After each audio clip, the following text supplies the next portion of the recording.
2. Auroria, un thriller addictif et trépidant. Bonjour mes lecteurs. Aujourd'hui, on a rendez-vous avec la fin du monde, avec cette arrivée en avril de Philippe Meisburger, que je remercie pour cet envoi.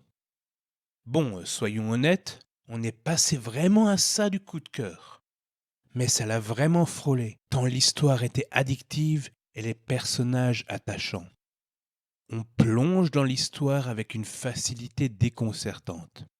Dès le début, le lecteur est plongé dans cet univers absolument unique en son genre et n'en sort qu'à la fin, happé par le rythme effréné donné par la plume.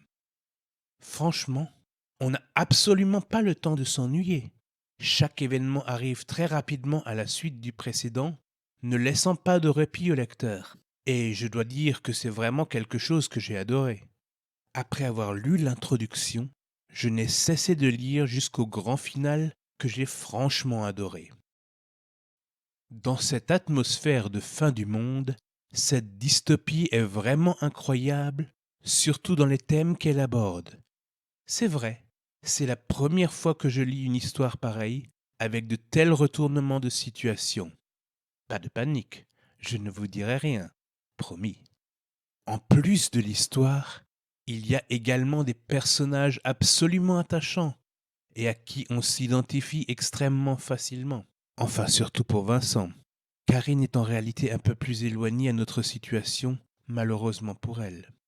Il nous est vraiment très proche, car avec lui, on découvre les causes des bouleversements de cet univers qui nous est si commun, car vraiment exact à celui que nous connaissons, et nous rappelle certains événements malheureux. À travers ses yeux, on s'étonne pour chaque péripétie qu'il subit, heureuse ou malheureuse. Jusqu'à la toute fin, on est guidé, pris par la main par Vincent, notre seul point d'ancrage dans ce tout nouvel univers à découvrir. Les points forts: une histoire addictive et incroyable, une plume absolument parfaite, des héros attachants.